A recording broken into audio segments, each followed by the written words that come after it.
Ahora sí, voy a repetir. Buenas tardes en Santiago de Chile a las 16:38 horas de hoy, miércoles 31 de mayo de 2023. Damos inicio a la ceremonia modalidad sincrónica de examen de grado y defensa pública del proyecto de título Caso de la carrera de publicidad de la Universidad de Santiago de Chile.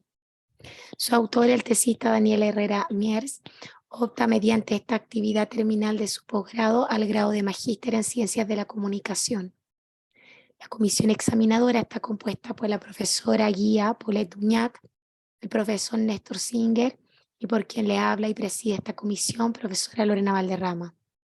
Para su presentación inicial, usted dispone de 25 minutos durante los cuales debe exponer y sintetizar los aspectos principales de su proyecto de tesis.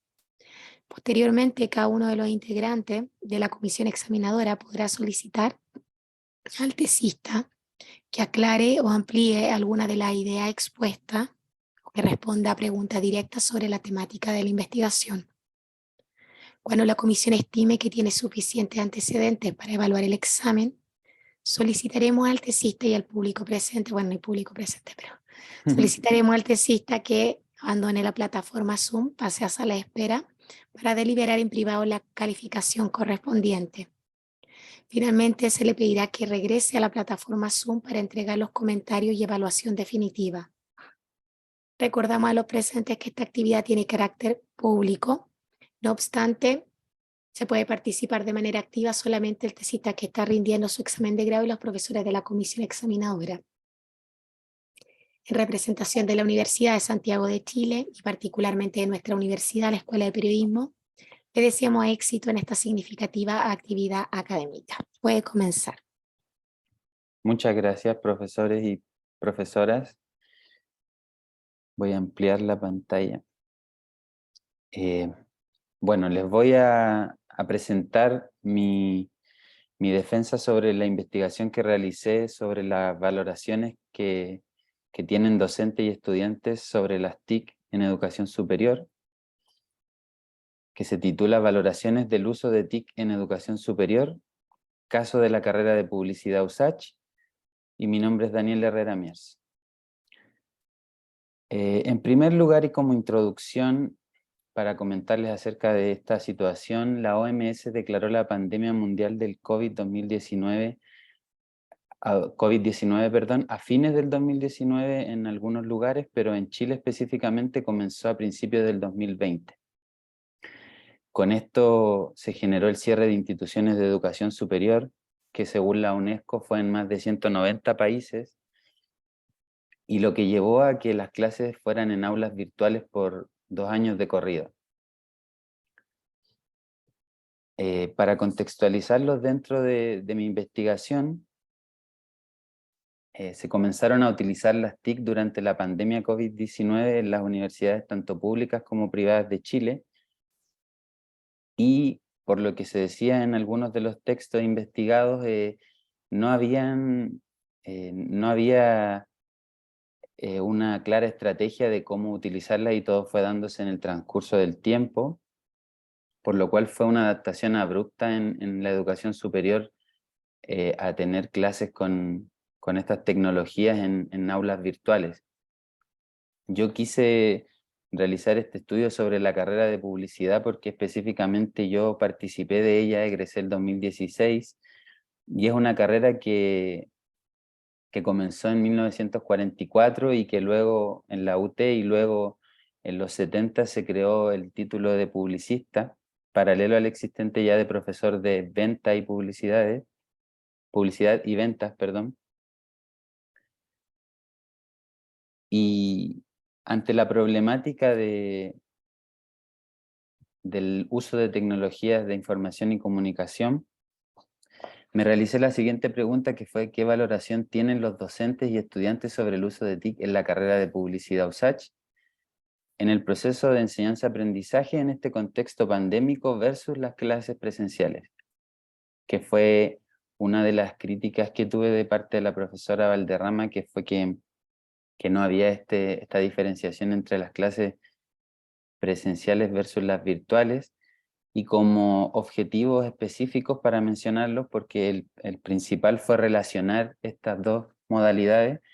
Entre los objetivos específicos estaba identificar, que según la taxonomía de Bloom es un verbo de recordación, describir, que es un verbo de análisis, y contrastar. Estos tres verbos se refieren a las valoraciones que tienen docentes y estudiantes, o sea, identificarlas, luego describirlas a través de las entrevistas que se realizaron, y posteriormente en el análisis contrastarlas, o sea, qué diferencias hay entre lo que ellos consideraban positivo o negativo. Y en el estado del arte les comento que se realizaron investigaciones sobre textos que iban desde el 2019 hasta el 2021 en aquel entonces, y voy a recordar algunos de ellos, como por ejemplo, y justificarlos algunos de ellos, como el de Juanes y Rodríguez del 2021, que tenía que ver con la educación física en tiempos de COVID-19 en Cuba, y donde principalmente se hacía un versus entre las TIC móviles y las TIC fijas, identificándose TIC móviles como los celulares, los laptops que se pueden trasladar, y las TIC fijas como los data show, los computadores de escritorio, y se hacía este versus entre lo positivo y negativo, llegando a conclusiones de que las TIC móviles eran mucho más adecuadas para la educación. También existe un texto de Morales Torres, junto a otros autores, como lo fueron Bárzaga Quesada, Morales Tamayo y Cárdenas Sea, el 2021, que hablaba sobre los entornos virtuales desde la ontología de los saberes de la educación superior en tiempos de COVID, y donde comentaban que el trabajar en espacios virtuales exigía una nueva metodología, exigía un nuevo ritmo de clases y que daría un nuevo papel al docente, quien ya no sería solo como un emisor, sino más bien un guía de los conocimientos a través de estas herramientas virtuales, como algo más dinámico. Y también el texto de Rizales Semprún junto a otros autores, que ahí hay un pequeño error que no puse el et al, pero junto a otros autores hablaban sobre el uso de las herramientas tecnológicas para la enseñanza de las ciencias en educación media diversificada de acuerdo a la modalidad de estudio a distancia. Si bien es cierto el estudio que yo realicé sobre la educación superior, en la muestra algunos de los estudiantes de segundo año ya tenían ciertas experiencias con las TIC en la enseñanza media, en la enseñanza secundaria. Por lo tanto, igual este estudio sirvió para tener una visión en la educación secundaria de las TIC. Y ahí hablaban que se vislumbraba un futuro donde el escenario educativo posterior al COVID no iba a ser fácil de manejar sin estas tecnologías, que iba a ser necesario una posibilidad de educación híbrida en este texto de Rizales Semprún. Y luego en el marco teórico, luego de algunas correcciones también de parte de los profesores, se reestructuró para dividirlo en, si no me equivoco, aquí tengo 3 de las 5 categorías que eran, pero se hablaba de las TIC en educación superior, donde autores como Bayán, Aranciaga y Iglesias León abordaban las competencias tecnológicas de los profesores y estudiantes, la superación profesional, los enfoques y las tendencias tecnológicas, y donde parte de los resultados de estas investigaciones sobre educación superior arrojaban comentarios positivos sobre las TIC, que eran útiles, que se podía tener una mejor didáctica interactiva con los estudiantes, y por lo tanto tenía una valoración más positiva. Luego, en la parte de TIC y brecha digital, encontrábamos que era posible mencionar la brecha digital como la carencia crítica de las necesidades del desarrollo económico-social y como una de las principales razones para que los países en vías de desarrollo inviertan en estas tecnologías y en el Internet. Pero el punto central radicaba en la contradicción que hay entre pensar que las TIC pueden lograr un camino hacia una sociedad más justa, más equitativa e integradora, pero que tienen un consumo muy alto y altos recursos también para invertir en las tecnologías y temas ambientales. Entonces ahí había una contradictoria en cuanto a TIC y brecha digital.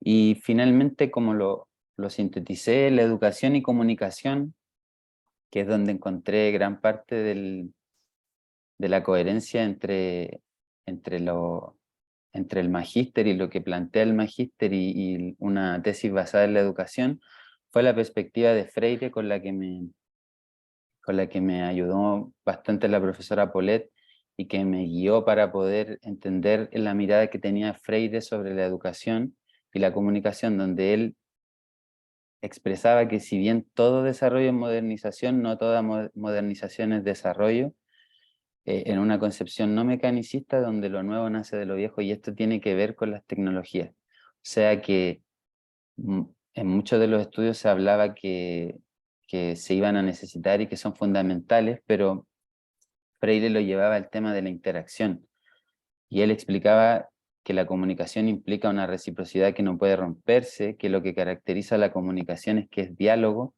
y que la tarea del educador no es colocarse como un sujeto cognoscente frente a un objeto cognoscible, sino más bien de una forma vertical, donde transfiera conocimiento y sea un guía, porque ahí hablaba del problema que tienen cuando están de manera horizontal frente a los conocimientos y solamente los depositan en los estudiantes. O sea que él hacía una metáfora también con, con los bancos y con el tema económico de que el profesor no puede ser una persona que deposite el conocimiento simplemente, y tiene que ponerse en una posición más crítica frente a eso.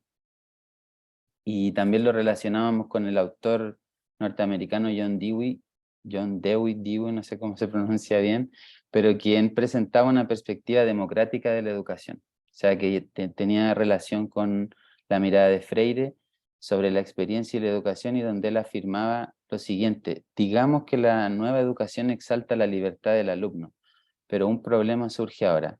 ¿Qué significa libertad y cuáles son las condiciones bajo las cuales es capaz su realización? ¿Cuál es el papel del maestro y de los libros al fomentar el desarrollo educativo del ser humano?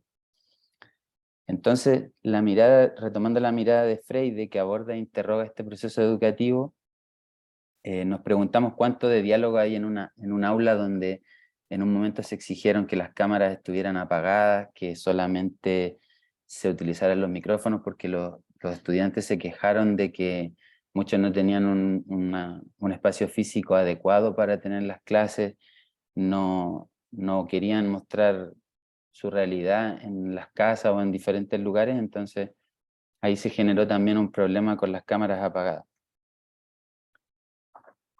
Y bueno, pensando en todos esos temas antes mencionados, realicé una hipótesis donde planteé que los estudiantes y los docentes tenían una valoración mayormente negativa de la implementación de las clases en línea, en contraste con las clases presenciales, que también en una de las críticas mencionadas por la profesora Valderrama y por el profesor Singer era algo bastante demostrable o esperable, pero también nos fuimos encontrando con comentarios positivos sobre el uso de TIC, y muchos que miraban la educación posterior a la pandemia como híbrida.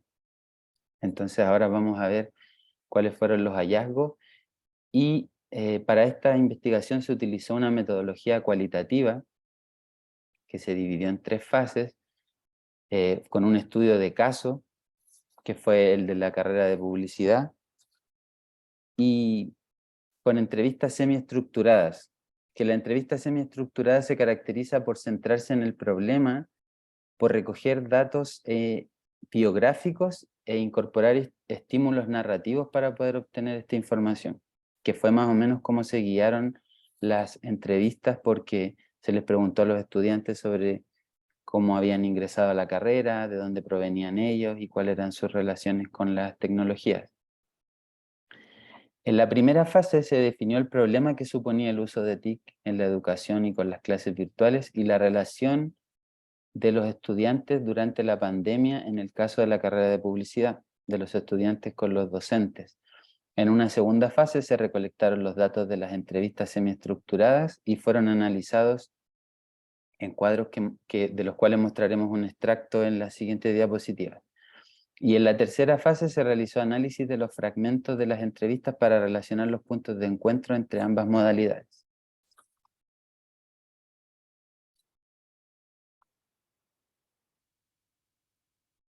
Bueno, los resultados también se dividieron en categorías parecidas a las que estaban o si no me equivoco, iguales a las que estaban en el marco teórico, como lo fue el ítem de educación superior, donde los estudiantes fueron precisos en sus respuestas, a través de las cuales señalaron que era necesario más conversaciones al azar para conocer a sus compañeros y salas virtuales pequeñas, que encontraban que que eran mucho mejor grupos pequeños en Zoom, y también resaltaron algunos la enseñanza de normas APA como un extra para poder ordenarse en los conocimientos.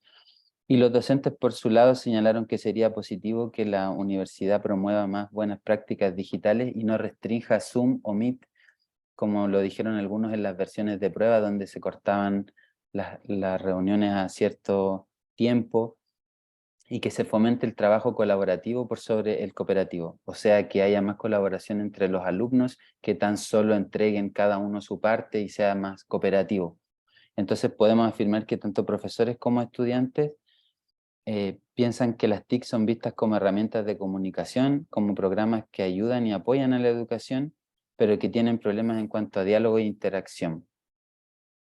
Luego, en educación virtual, entre los estudiantes encontramos un factor común, y es el hecho de considerarlas importantes, fundamentales y predilectas, y que existe una valoración en su potencial para reunirse con sus compañeros a realizar trabajos, que fue lo mismo que dijeron anteriormente. Uno de ellos dijo, bueno, lo importante para mí, que era como lo más bacán de que fuera online, era el hecho de estar en la casa y muchas comodidades que no tengo en la universidad, como almorzar en mi casa y estar junto a mi familia. Desde desde la vereda de los docentes podemos rescatar las siguientes apreciaciones: que potencian la virtualización de la enseñanza, que son una herramienta que facilita la comunicación del aprendizaje y que son claves e interesantes. Uno de ellos dijo, el 17 de mayo del 2022, dijo, a mí me parece que la tecnología y el trabajo a distancia, tanto el teletrabajo como el telestudio, llegó para quedarse y debería potenciarse. Entonces podemos decir que la importancia de estas tecnologías es percibida de manera positiva y valoran las comodidades y oportunidades que ofrece el aprendizaje, además de proyectarla como herramientas que sirven para potenciarse y reforzarse. Luego, en el ítem de TIC, lo dividimos en ventajas y limitaciones, donde, para poner un ejemplo, los estudiantes coincidieron en definirlas como herramientas prácticas y útiles, como una ayuda para acceder a la información, como aparatos tecnológicos y programas que sirvieron durante la pandemia. Y en la otra vereda, los profesores valoraron de forma más específica y contundente, destacándolas con los siguientes atributos. Son un conjunto de tecnologías que apoyan la educación digital, son herramientas necesarias para comunicarse con los estudiantes y son sistemas robustos de información y globalización de las redes. Por la parte antónima de las limitaciones, de los 6 estudiantes, 3 problematizaron la adaptación hacia las plataformas y la poca naturalidad que presentan a la hora de comunicarse, que era lo que hablábamos anteriormente de la interacción. Uno de ellos dijo, uno de cuarto año, el 15 de mayo del 2022, dijo, la verdad, incómodo, porque como comunicadores debemos comunicar, valga la redundancia, y creo que es difícil por las pantallas, porque usualmente uno se cohíbe por el hecho de no mirar a la otra persona y porque no es necesaria tu participación en clases. Entonces no te involucras con las otras personas y no interactúas. Y eso hace que sea falso, como una ilusión. Entonces, es posible afirmar que la mirada de los profesores es consciente de la necesidad de mejorar las condiciones del uso de TIC, y que además considera que el impacto pandémico influyó en los problemas que se presentaron durante las clases virtuales, refiriéndonos a las limitaciones que nos imponemos nosotros mismos como usuarios, y finalmente haciendo un balance de cómo la mejora fue progresiva. Fue de a poco lo que se presentó en el uso de TIC durante los primeros años de las clases virtuales. Finalmente, la última, que me adelanté en presionar, el ítem de experiencia educativa, que aquí era donde se hablaba específicamente del tema de la interacción. Los estudiantes tendieron a responder de manera incómoda sobre la interacción con sus compañeros. Apreciamos respuestas tales como, la verdad no me gustaba mucho, casi nula, un poco difícil porque muchas veces las voces se cruzaban, entre otras. Y los educadores por su parte dijeron que fue una experiencia rara, una experiencia diversa. Llegué a conocer más a mis estudiantes y eso fue complicado. En estas respuestas, en 3 de los 5 entrevistados estuvieron acompañadas de frases relacionadas a las cámaras apagadas y a lo tedioso que esto podía llegar a ser. Entonces se logra identificar una inclinación hacia la educación híbrida como posible modalidad de la educación a futuro. También se percibe la necesidad de comprender que la educación superior debiese ser una comunidad de seres que dialogan. Aquí les puedo mostrar el recuadro con un extracto de todas las categorías, que aquí está solamente la 3 y la 4, donde se ponía cada respuesta de cada, no alcanzo a ver porque están las cámaras, pero esta es la de los docentes, sobre las limitaciones, sobre lo positivo, sobre la interacción, y donde habían respuestas como la última que se ve en la parte inferior derecha, donde dice: fue complicado sin cámaras prendidas, pero hubo que ponerle energía. Me funciona. Otra respuesta, por lo contrario, decía: me funciona harto a través de Zoom con grupos pequeños. Luego, esta es el recuadro de parte de los estudiantes, no, sí, de los estudiantes, donde, por ejemplo, también en la parte inferior derecha dice: creo que la interacción fue pésima porque no prendían las cámaras, y cuando uno no prende la cámara y los otros, cuando uno prende la cámara y los otros también, te sientes acompañado.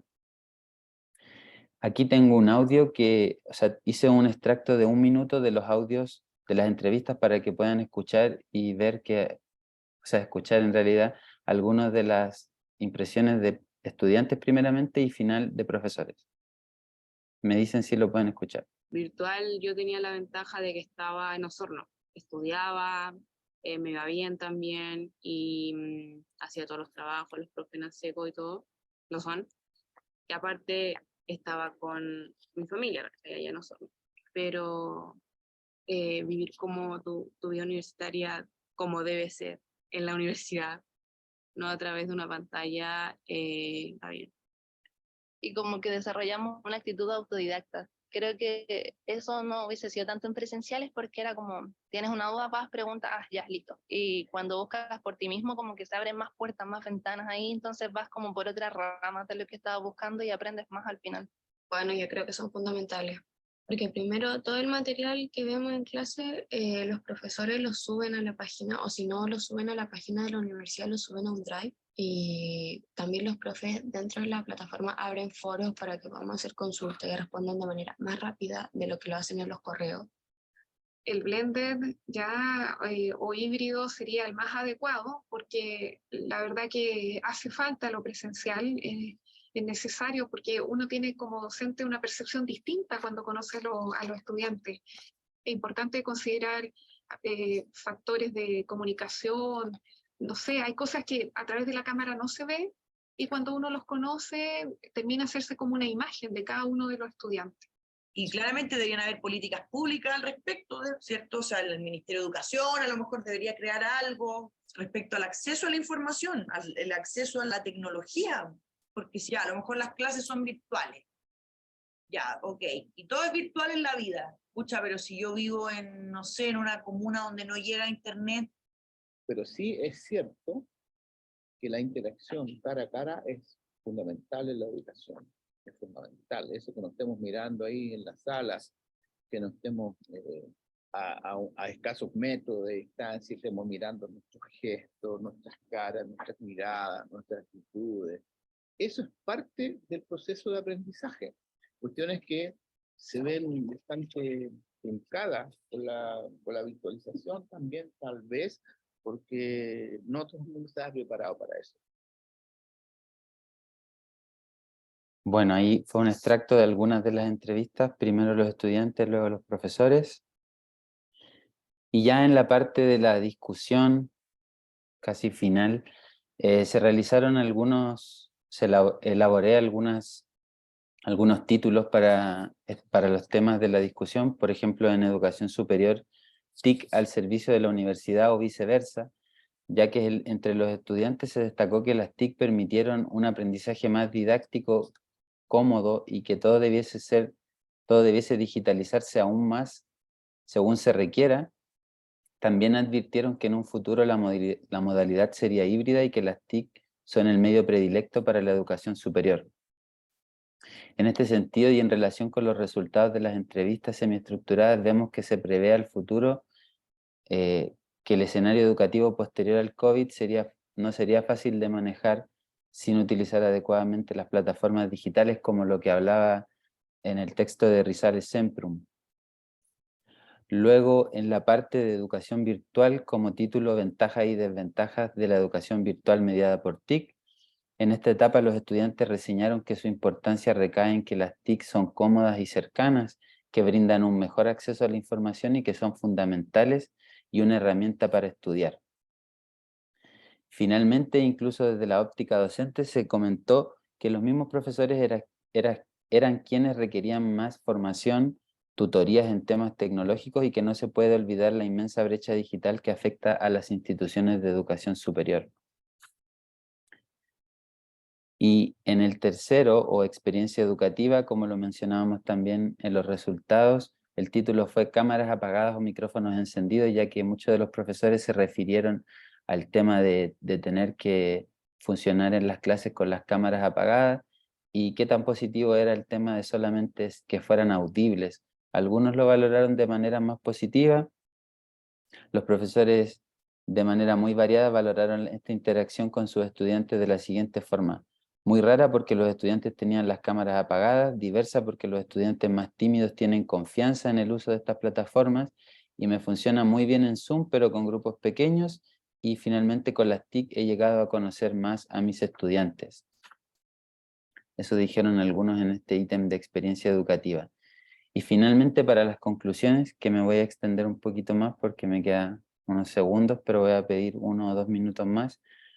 En las conclusiones, primeramente vemos que la valoración de las TIC fueron mencionadas como herramientas de comunicación de manera positiva. Sistemas robustos de información y que apoyan a la educación y una ayuda para acceder a la información. Los profesores entrevistados en su mayoría coinciden en que conviven de manera positiva con las TIC y son necesarias para la administración de cursos y que no es complejo familiarizarse con ellas. También existe una valoración de la posible educación híbrida.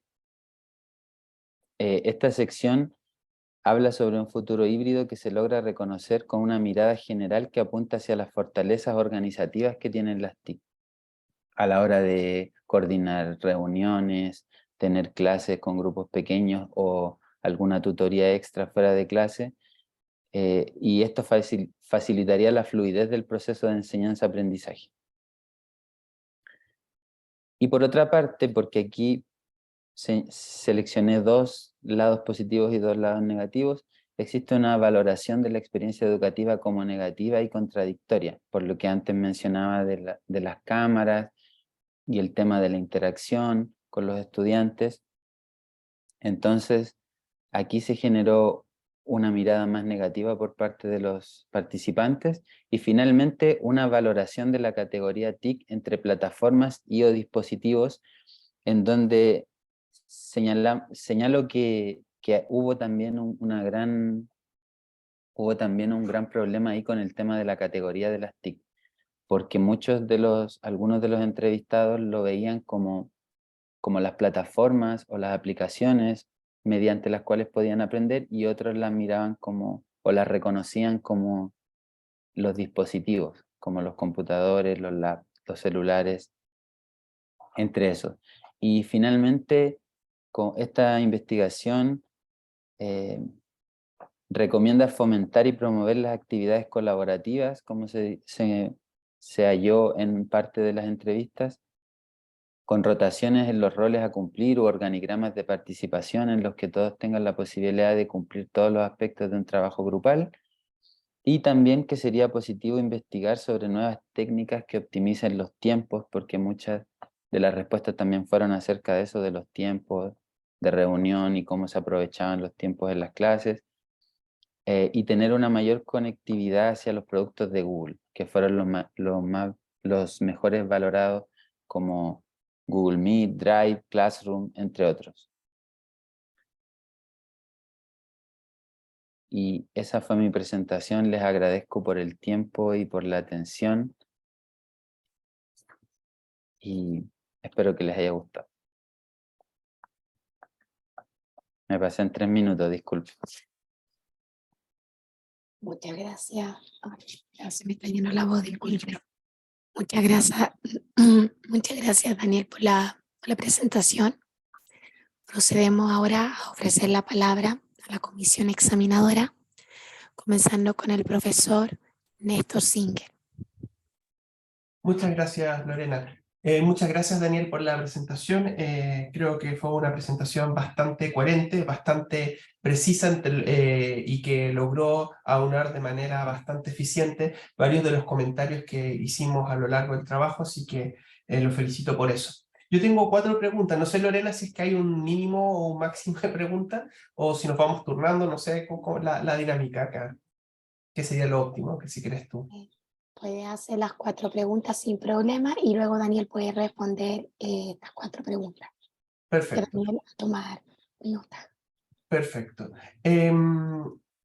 De alguna manera, son 4 puntos que me interesaría, Daniel, si nos puede contar un poquito más. Yo creo que es más fácil que yo se la haga, usted nos contesta y así podemos ir un poquito más rápido y no sobrecargar la memoria cognitiva en ese sentido.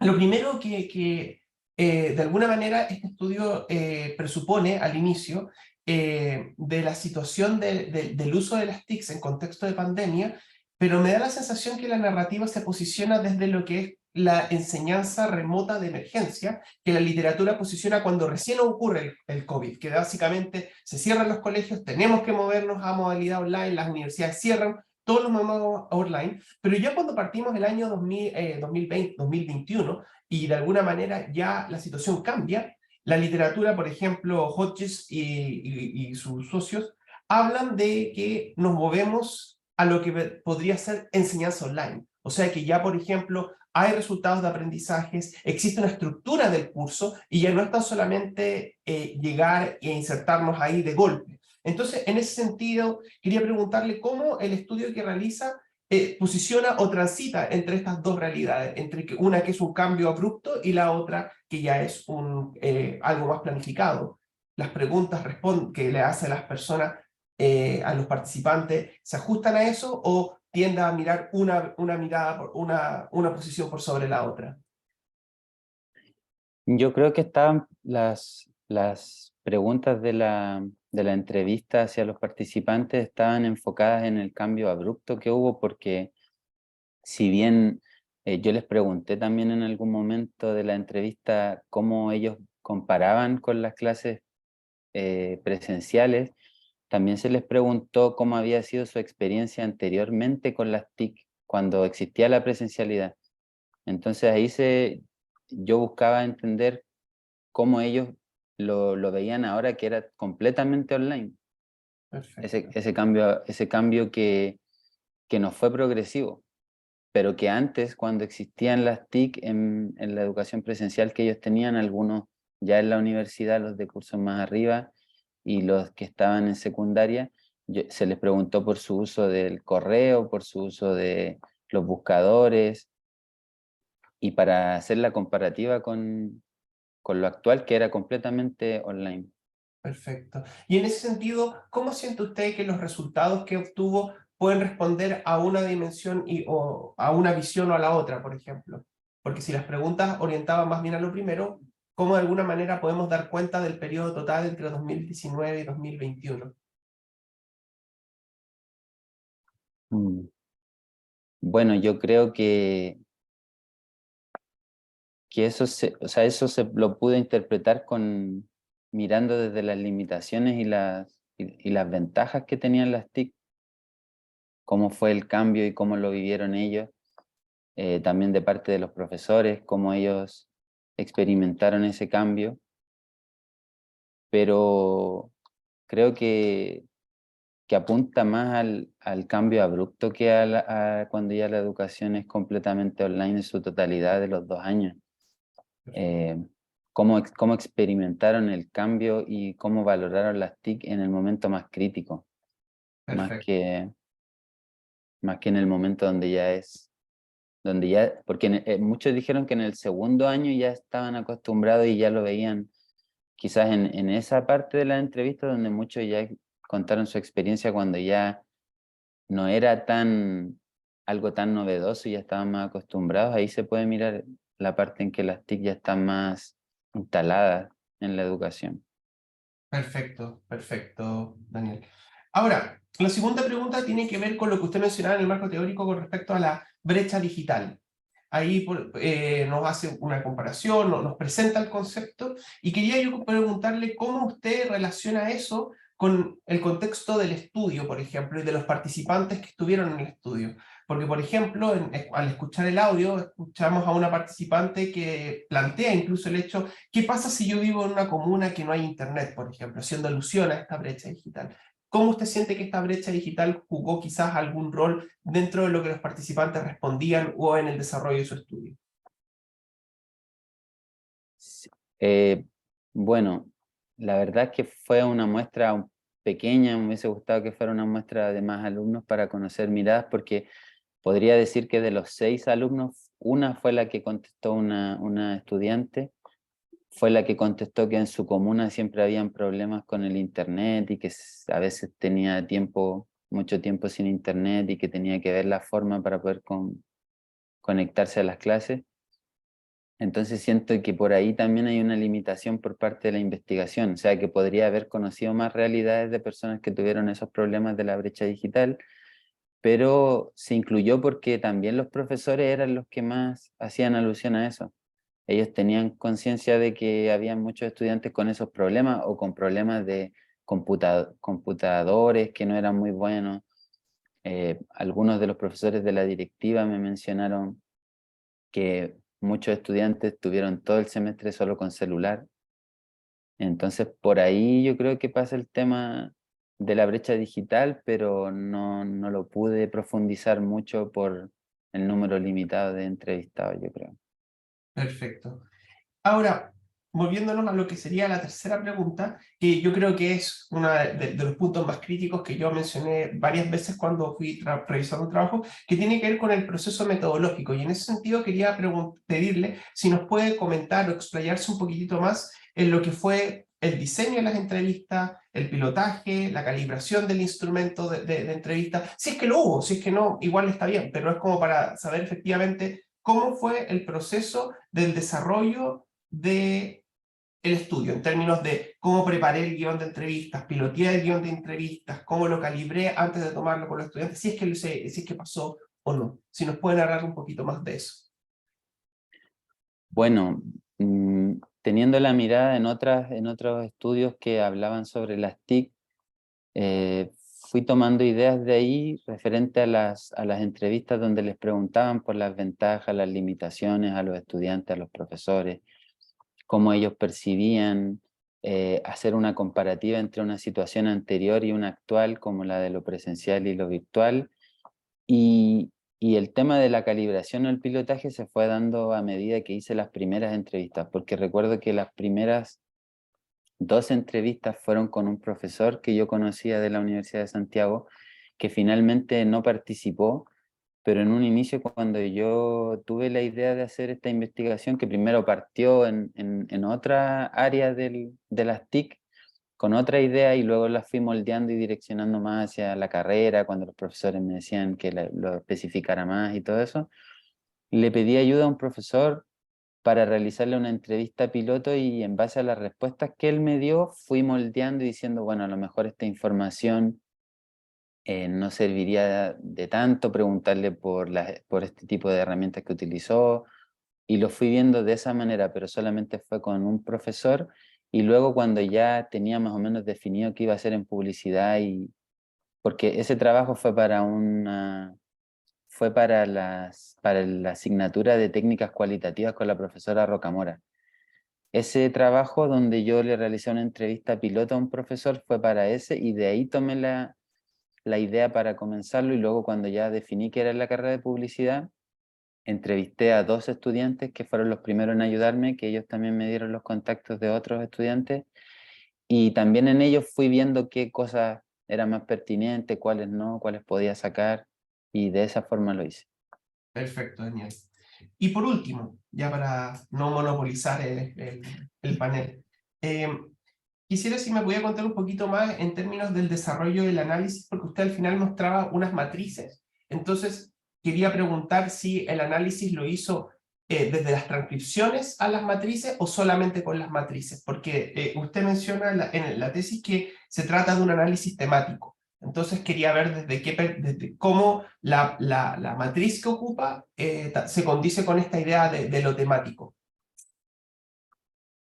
Sí, la matriz se dividió en estos temas, en estos 5 grandes temas que yo consideré que estaban dentro de la pauta de entrevista, y también dentro, si se fijaron, lo reiteré en la parte del marco teórico, luego en la discusión, que se repetían estas categorías como educación superior, experiencia virtual, TIC y brecha digital, y creo que la otra era educación superior, educación virtual, TIC y brecha digital y experiencia educativa. Entonces luego cuando realicé las entrevistas y realicé las transcripciones, fui analizando cada transcripción y tratando de recopilar la información más importante o donde habían respuestas que me dieran un mejor resultado para lo que yo esperaba obtener.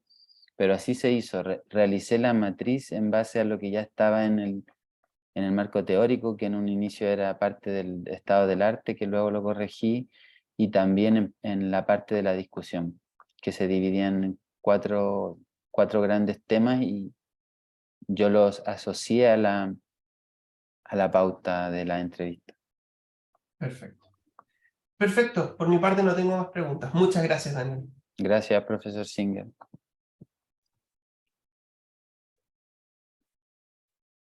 Muchas gracias. Muchas gracias. Agradecemos al profesor Singer. ¿Me escuchan? O ya nada.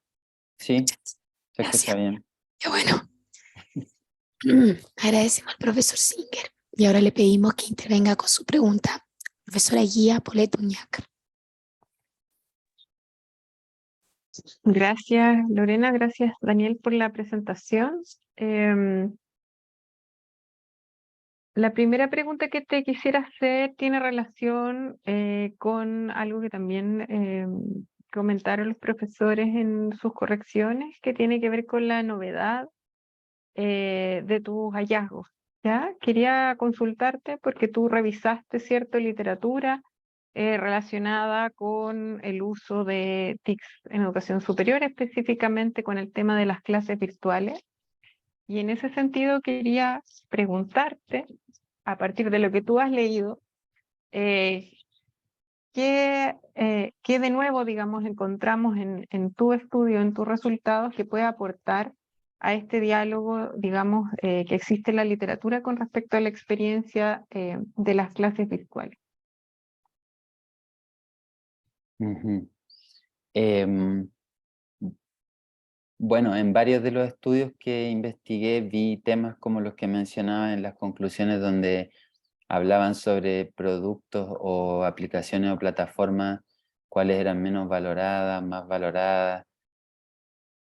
También habían temas sobre la interacción, temas sobre las TIC, pero yo creo que pasaba por ahí, por el tema de la interacción, porque como en la universidad y en la carrera específicamente se acordó que las cámaras estuviesen apagadas, que se llevara a cabo la clase de una cierta forma, ahí yo siento que pude ver una experiencia más particular en publicidad.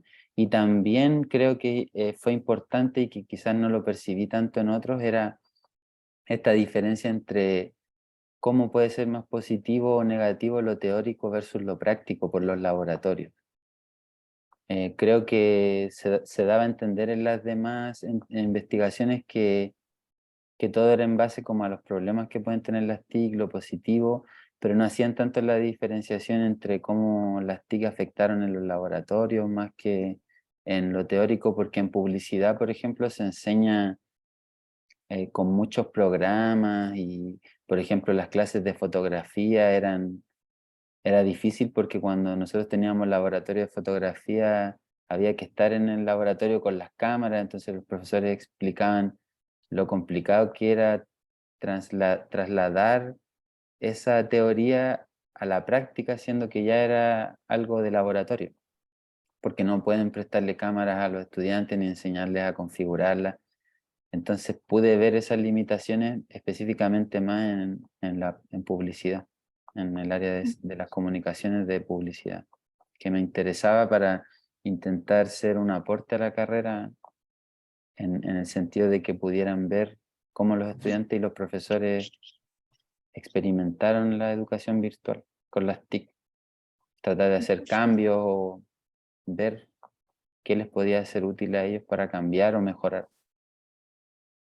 Yo creo que pasa por ahí lo novedoso. Bien, y la segunda pregunta tiene que ver precisamente con lo que mencionaste recién con respecto al aporte, ¿no? Yo sé que una motivación, digamos, dentro de tu trabajo es poder hacer una contribución a la escuela de publicidad.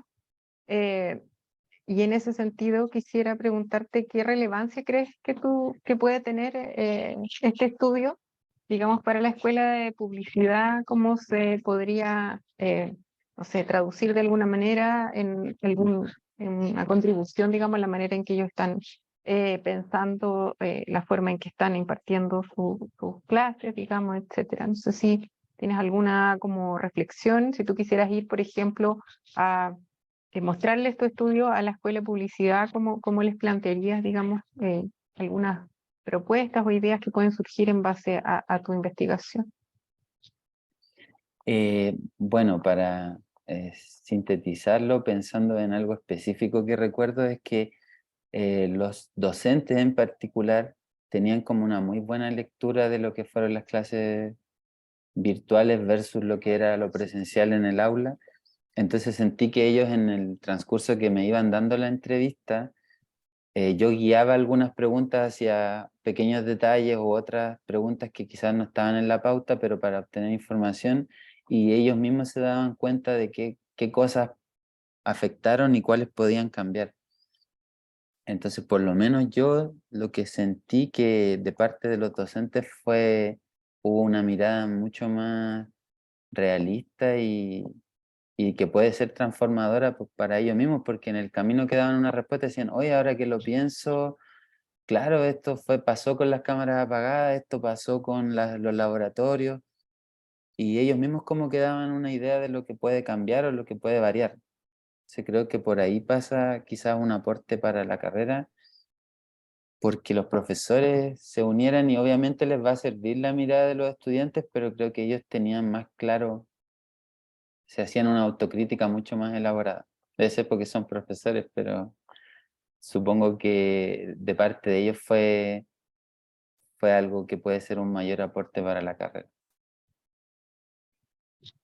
Ya, y la última pregunta que tengo tiene que ver con la continuidad del estudio, digamos. ¿Cómo ves tú que tu investigación podría proyectarse, por ejemplo, si tú quisieras seguir investigando sobre este tema y desarrollarlo más? ¿Qué líneas crees de trabajo o de investigación podrían surgir a partir de este trabajo? Bueno, en el 2019 cuando ingresé al magíster y tenía las clases presenciales, lo que más me parecía interesante y llamativo de la maestría era que se hacía todo el tiempo un fundamento de la diferencia entre lo público y lo privado, entre lo público y lo privado, y cómo eso podía afectar a la comunicación, cómo eso afectaba a las políticas públicas. Todo eso que vi en el principio del primer año del magíster, el 2019, sentí que eso le faltó al trabajo, haber hecho una comparativa entre las universidades privadas y las públicas para poder ver realmente si, por ejemplo, las privadas tienen una conciencia de la brecha digital, si en otras universidades públicas pasó lo mismo con la interacción, y creo que por ahí podría ser algo más desarrollado y que fuera mejor. Sentí que eso le faltó, porque solamente vi el caso de la carrera de publicidad USACH, pero no sé cómo será en la Portales, en la Mayor, en la Católica, que también tiene publicidad ahora. Sentí que por ahí podría haberlo mejorado. Bien, esas eran mis preguntas. Muchas gracias, Daniel, por las respuestas. Gracias, profe. Muchas gracias. Muchas gracias, profesora Duñac. Me corresponde ahora como presidenta de esta comisión cerrar la ronda de preguntas. Agradecerte, Daniel, por la claridad de la presentación, por la precisión también en algunos elementos, por hacerte cargo también de algunas observaciones y las mencionando en el transcurso. ¿Me escuchan bien?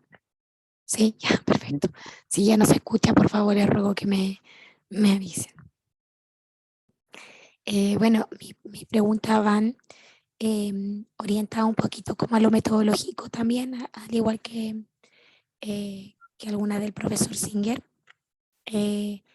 Yo viendo la pauta de preguntas que, si bien siempre las preguntas se van modificando en su orden, quizá en su forma de plantearse, a veces surgen incluso preguntas nuevas a lo largo de la entrevista, pero me llamaba la atención la extensión de ellas. Quería preguntarte si se habían realizado en una ronda o en dos momentos de la entrevista y cómo se había dado, o si en algunos casos se realizaba en uno, en otro dos. ¿Cómo te lo planteaste en un momento dado que mencionaba lo de haberlo piloteado con un profesor que no fue incluido? Y mi otra pregunta era con respecto a condiciones generales que tú planteabas en la pauta de pregunta, que a mí me llamó mucha atención. Parecía que estas condiciones generales iban orientadas a las condiciones generales actuales del momento de la realización de la entrevista, ¿cierto? El año 2022, que es cuando realizaste la entrevista. Pero, por ejemplo, preguntaba si tenían personas a su cargo y preguntaba ciertos elementos como de trayectoria o por qué eligieron la carrera y eso. Me llamó la atención porque lo observaba como un elemento que, claro, permite entregar ciertos antecedentes del momento en el cual la persona responde la pregunta, pero no necesariamente pareciera estar aportando a poder tomar esa información y desde esa condición general, ¿cierto? También poder comprender y hacer el acto de interpretar las respuestas que te están entregando. Entonces, por ejemplo, me llamaba la atención algunos que vivían con muchas personas, pero eran varones, entonces decía, vivo con mi señora, mis 3 hijos, incluso una nieta, no sé qué, no sé qué. Bueno, quizás sus condiciones de cuidado eran diferentes por el hecho de tener otras personas que estaban ahí a cargo de esos niños. Imagino yo en pandemia podría tener una valoración positiva incluso. Se sabe por investigaciones que han surgido también post pandemia que, por ejemplo, la producción académica de los varones, de los académicos, aumentó en pandemia, incluso cuando eran padres, mientras que la producción científica en cuanto a escritura de paper o asistencia a congreso, en el caso de las mujeres, disminuyó. Incluso en parejas de académicos y académicas, ¿vale? Eso está bien estudiado, tanto en Chile como en el extranjero. Y me ponía a pensar de cómo estas condiciones generales planteadas en la pauta están, pareciera, centradas en el 2022 y no en el momento en el cual le estás invitando a recordar, ¿cierto? Tú le estás invitando a recordar a través de la pauta de preguntas el 2020 y el 2021, que es cuando se enfrentaron a la comunicación y a las clases, ¿cierto? A través de Zoom o de cualquiera sea la plataforma que se utilizó. Entonces, bueno, ¿cómo ves en el fondo esa quizás vacío que queda ahí entre poder enriquecer quizás mejor la valoración que pueden tener tanto estudiantes como profesores con respecto a sus condiciones generales relativas a la edad, a la trayectoria que llevaban en la carrera, si tenían personas a su cargo, a su cuidado o no? Porque es bien diferente enfrentarse a una experiencia virtual teniendo personas que requieren cuidado alto, por ejemplo, niños muy pequeños que uno no puede perder la supervisión. Claro. O sea, por 2 horas o 3 horas que esté conectado al computador de corrido.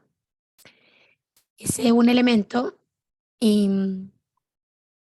después este otro elemento de metodológicamente cómo ves este elemento que mencionaste ahora mientras respondía las preguntas sobre esta valoración positiva que hacían profesores con respecto a las clases virtuales y que cuando tú cambiabas las preguntas que entiendo que no aparecen en la pauta, comenzaban como a decir, ah, bueno, sí, en realidad no me había percatado de eso, etc. Este cambio, ¿vale? De las preguntas que parecen, me da la impresión de que no está en la pauta, nacía de tu experiencia como estudiante en contextos virtuales o de lo que fueron planteando los y las personas entrevistadas que eran estudiantes de publicidad. ¿Y cómo ves esto también en cuanto al conflicto metodológico que puede surgir eh, al desafiar en el fondo a profesores a que hagan un ejercicio que quizá voluntaria y espontáneamente en tu pauta de preguntas y a través de ella no están haciendo, ¿me entiendes? Eso te lo quería como plantear, que me quedo ahí como dando vuelta. Esas serían mis dos preguntas. Ya, estaba tratando de retener todo para ir respondiendo por parte porque sentí que fue como una pregunta con 3 etapas. Entonces, la primera etapa le respondería que los temas de la entrevista fueron hechos pensando desde lo general a lo específico, que fue lo que me aconsejó la profesora Duñac, que me dijo, puedes partir preguntándole sobre la educación superior, luego pasar a la educación virtual para ver ese cambio, luego pasar a las TIC para llegar finalmente a la interacción, que era como lo más específico, y lo que ellos visualizaban a futuro. Entonces, de esa manera se hizo considerando que en la parte de las TIC, ellos, o en la parte de la educación virtual, ellos tenían como una noción de lo que estaban viviendo durante la pandemia. Referente también a lo que me preguntas sobre las condiciones generales que se le preguntaron a las personas, claro, eso también fue algo que conversamos con mi profesora guía, que me dijo, creo que es pertinente que le preguntes con quién vive, cuál fue su trayectoria, porque eso te va a ayudar a entender qué experiencia está teniendo en la carrera, cómo es su vida al momento de estar en confinamiento. Pero claro, como dice usted, quizás ahí hay una falencia en el tema de que no se utilizó tanto esa información para tener una mirada de cómo era la diferencia entre las personas que viven con más personas o estudiantes que vienen de regiones y viven solos acá o viven con otras familias, y también cómo eso afectaría a la experiencia o, como lo dijo usted, a la producción de conocimiento en algunos de los profesores. Eh, Quizás faltó utilizar esa información, pero sí esa información sirvió para en el general entender cuál era la realidad de cada uno o qué realidades se repetían o eran más distintas una de otra. Y finalmente, la última parte de lo que me preguntó era sobre las entrevistas y cómo fue naciendo cada pregunta extra que se les hacía a los participantes. Eh, Más que por mi experiencia personal, fue en base a lo que ellos me comentaban. Me iban comentando algo y, por ejemplo, no sé, decían, no, que hay algunas aplicaciones que funcionan mejor que otras. Y yo, pero entonces has usado Classroom, has usado Meet, has usado Zoom. Y eso estaba en un principio donde yo les preguntaba qué plataformas o dispositivos ellos reconocían como TIC. Pero luego, a medida que algunos me iban respondiendo sobre esa misma pregunta, yo pensaba en qué otra información más específica puedo obtener que me sirva para el análisis. Pero por eso se hizo de esa forma. Espero haber respondido a cada pregunta. Que traté de acordarme de todo. Gracias, Daniel. La pregunta que no me quedó respondida fue cómo ves tú en términos éticos y metodológicos esto de estar entrevistando a los profesores, ver que valoran en el fondo las clases virtuales, pero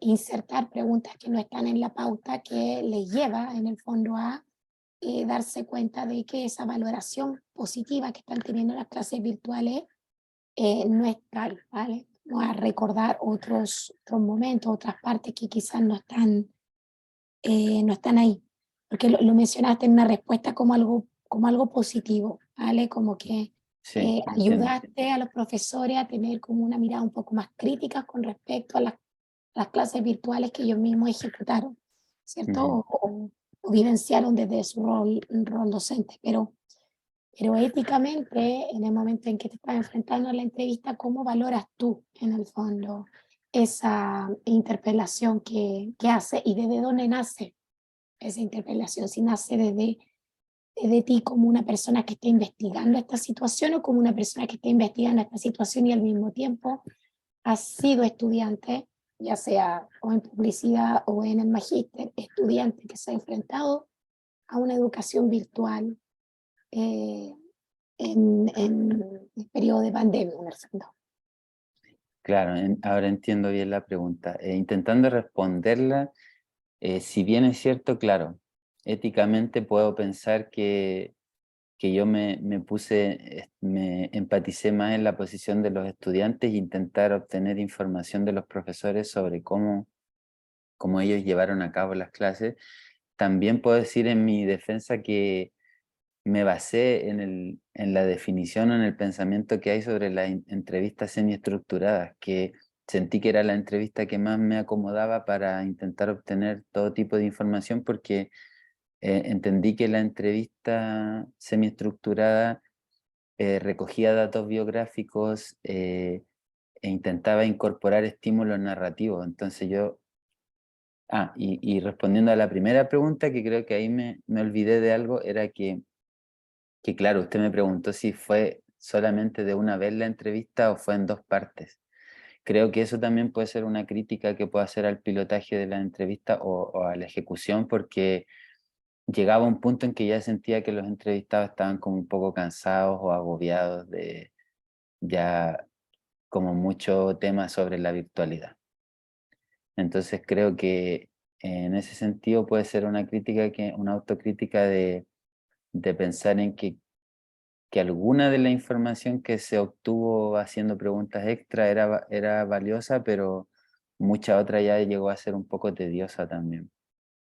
Pero lo hice pensando en cómo se definen las entrevistas semiestructuradas, que buscan datos biográficos y están guiando las preguntas con otras preguntas extra para estimular a los entrevistados. Por eso lo hice así.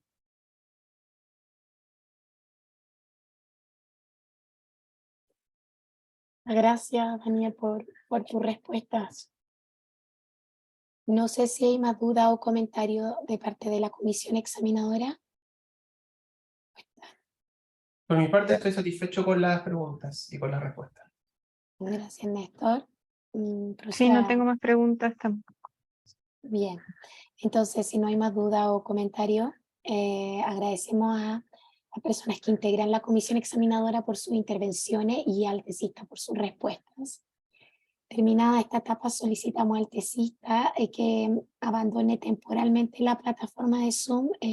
Creo que hay una forma de pasarte a sala de espera. Te voy a retirar el permiso de coanfitrión y voy a ver si hay alguna forma de pasarte a sala de espera. Te voy a poner en sala de espera para que no te tengas que no salga en el fondo de la reunión, sino que esté ahí en la sala de espera. Y así la comisión examinadora va a poder deliberar en privado y luego te voy a volver a hacer pasar, ¿sí? Ya, muchas gracias, profesora Valderrama.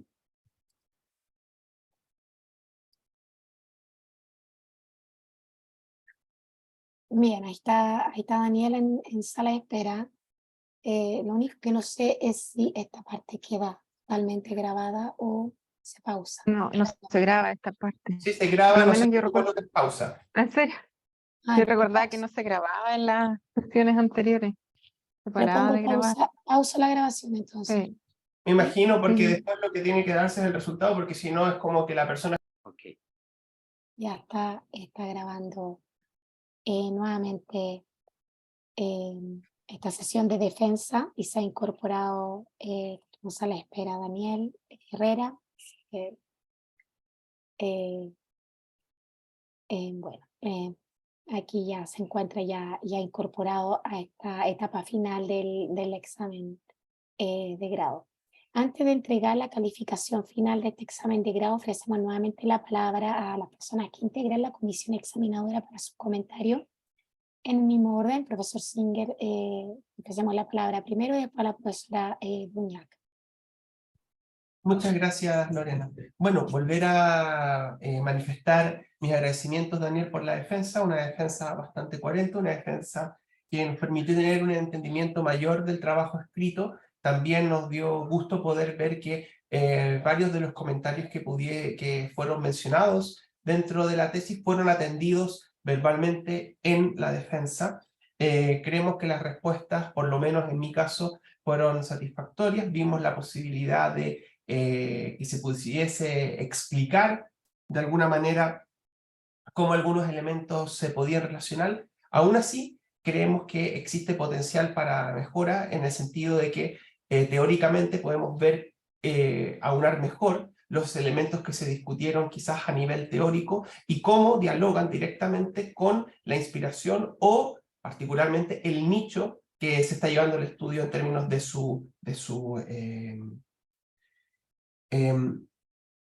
lo innovador que se está realizando. En lo particular, creo que la parte metodológica, que fue el principal punto que yo comenté y que en el trabajo escrito y que también mencioné acá, creo que sí, que me quedó más claro, que quedó en evidencia que no fue un proceso tan intuitivo. No obstante, creo que todavía queda mucho espacio para desarrollar en lo que tiene que ver justamente con el diseño de investigación, particularmente entender la rigurosidad del proceso y poderlo explicitar. Yo creo que acá uno de los elementos más críticos que faltó, Daniel, en el proceso escrito, y que aquí en la defensa sí se mostró, es el poderle explicar al otro lo que quieres que el otro entienda de tu trabajo.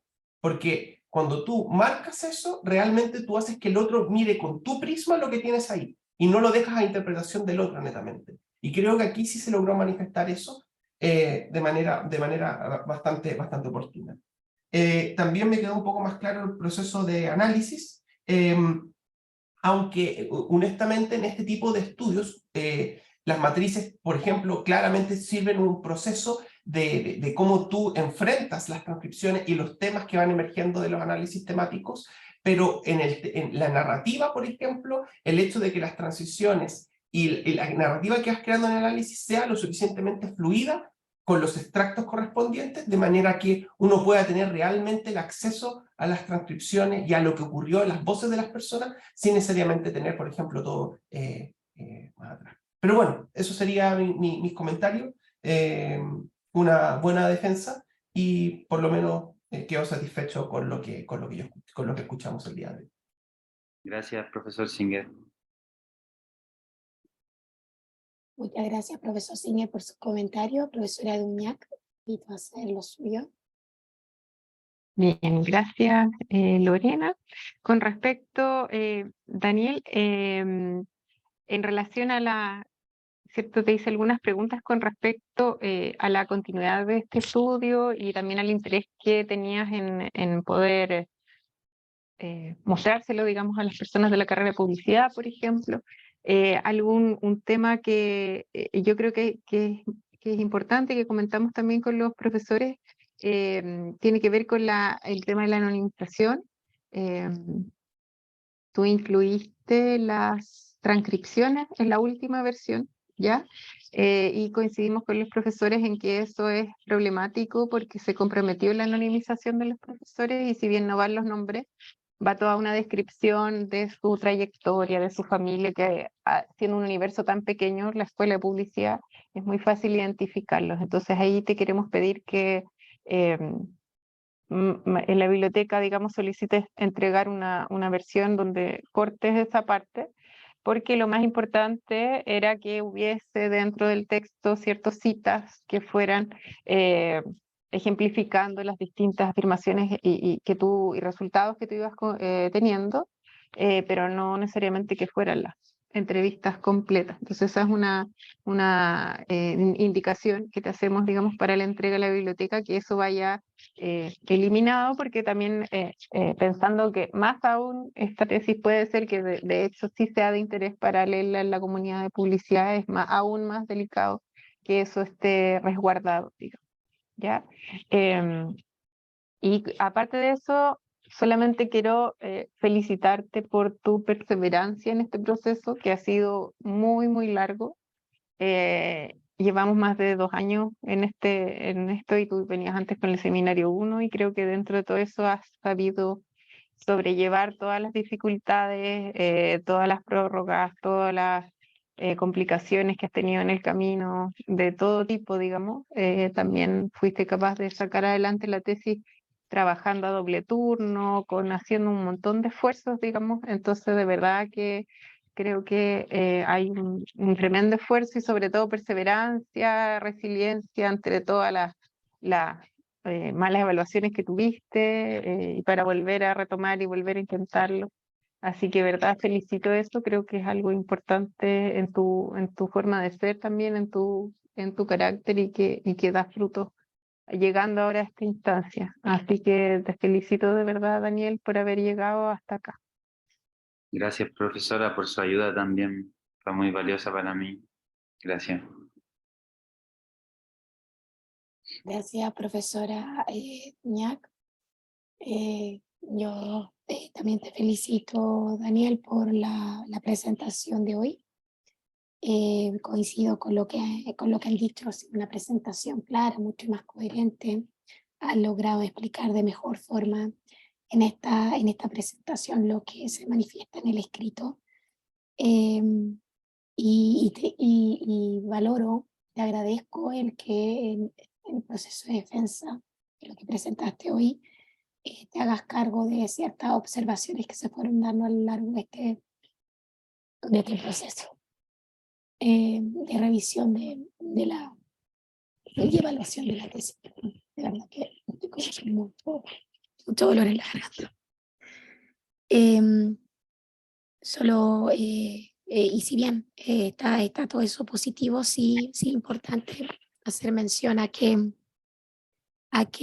hay ciertos elementos a los cuales te invitamos revisar el día de mañana con más precisión, más detalle, más cuidado, quizás cuando tengas más tiempo también. Entendemos que estás en un contexto laboral, como mencionó la profesora Duñac. Los elementos metodológicos en el sentido de más allá de constituir una muestra, ¿cierto?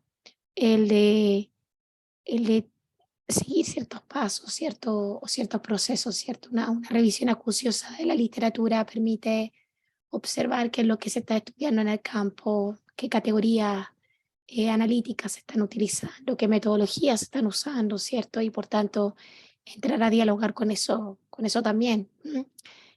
Y por tanto, plantear mejor ciertos objetivos y por tanto, llegar a hacer un trabajo de campo con una pauta de entrevista piloteada, etcétera, y seguir sus protocolos también, si en el fondo sea una investigación cualitativa o cuantitativa, tiene sus pasos, tiene sus protocolos y tienen un sentido también esos protocolos que se utilizan.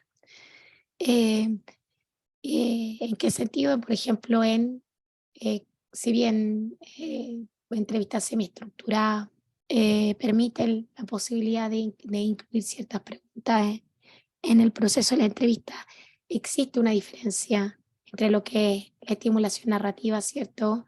Y la intervención que puede resultar tendenciosa. Que más allá de que no se tengan necesariamente finalidades académicas el día de mañana de publicar la tesis, presentarla en congreso o proseguir estudios de carácter doctoral, etcétera, sí, incluso dentro del plano profesional, si quiere hacer un estudio organizacional o un estudio acerca de impacto de innovaciones educativas, por ejemplo, aún así se requiere de ese rigor metodológico al momento de levantar los diagnósticos, ¿cierto? Y de ver, bueno, cómo ha impactado algo, cómo se podrían hacer mejoras el día de mañana. y por ello la invitación, ¿cierto? Como, porque se notaba la legítima interés de aportar en el fondo a la carrera, ¿cierto? De la cual provienes con tu estudio. Entonces ahí hay un poquito la invitación de si van inquietudes profesionales hacia ello, también volver a revisar, ¿cierto? Un poquito como estas técnicas, ¿cierto? Y estrategias metodológicas y marcos metodológicos en general que se usan para hacer diagnóstico, estudios de caso, etc. Bueno, eso, dicho eso, y si no hay más observaciones, agradeciendo las intervenciones de los profesores, paso a comentar, estimado tesista. En consecuencia con los comentarios anteriores, tengo el agrado de comunicarte que por decisión unánime de la comisión examinadora, a partir de este momento obtienes el grado de magíster en Ciencias de la Comunicación. Le informo que la nota de su examen de grado fue de un 5,5 y damos por cerrada esta ceremonia. Agradecemos a las personas que integraron la comisión y felicitamos a nuestro nuevo graduado. Muchas gracias a todas las personas. Muchas gracias, Daniel. Gracias Felicitaciones. a ustedes por la ayuda y por los comentarios que, igual de parte del profesor Singer y la profesora Valderrama, me ayudaron a mejorar mucho. Todas sus observaciones fueron muy buenas. En un momento me dificulté un poco, pero les agradezco porque realmente fueron muy buenas las críticas y los comentarios para ir mejorando. Así que agradecido también y con la profesora Polet por todo el sacrificio de ella también y la paciencia y la ayuda. Y gracias también por hacerlo de manera virtual. Les pido disculpas, yo pensé que quizás ya este año no iba a ser y a lo mejor iba a tener que volver a retomar, pero se fueron dando las cosas y también les agradezco por participar y hacerlo de esta forma. Muchas gracias. Felicitaciones, Daniel. Daniel. Felicitaciones. Bueno, damos por cerrada esta ceremonia. Daniel, te deseo lo mejor allá en Estados Unidos. Olet, lo mejor en el sur. Gracias por haberse conectado hoy día. Gracias, Y profesor. felicitaciones. ¿Mm? Que estén muy bien. Nos vemos. Muy bien. Hasta luego. Chao. Chao, gracias. Chao. Chao.